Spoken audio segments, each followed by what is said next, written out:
consultant working on another project here at Babin Machine, but he came over and saw one of the Hardinge HLV lathes that we're finishing up rebuilding, so I had him take a look at it, and here's his comments. So Paul said, come over here and why don't you turn some handles over here? So I said, okay, and I looked at this, and the first thing I said is, wow, this is like a work of art. Look at the paint job, look at everything here. And I grabbed this handle and I was like, and then I closed my mouth, and then I looked back at it again. I said, this machine is too nice to use. I don't think we can put this on the production floor. I think people are going to need a lot of training before they can even touch this. This is amazing. Like, there is absolutely no slop. The thing just glides along.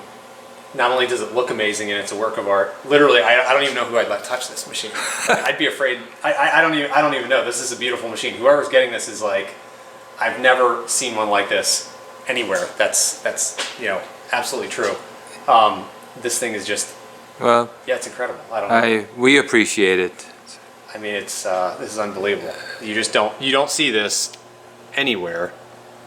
And the feel is what we go for. Yeah. It's like a glass, like cranking on glass. Yeah, there's no grittiness, there's no slop, there's no, the resistance is just nice and easy and smooth and constant over the entire range of travel. And there's no, there's nothing else like this. Nothing anywhere. And again, oh man, this machine is just, yeah, it's unbelievable. Well, I appreciate your comments. Thanks a lot. Yeah, no problem. This is amazing. You guys do a great job. Thank you.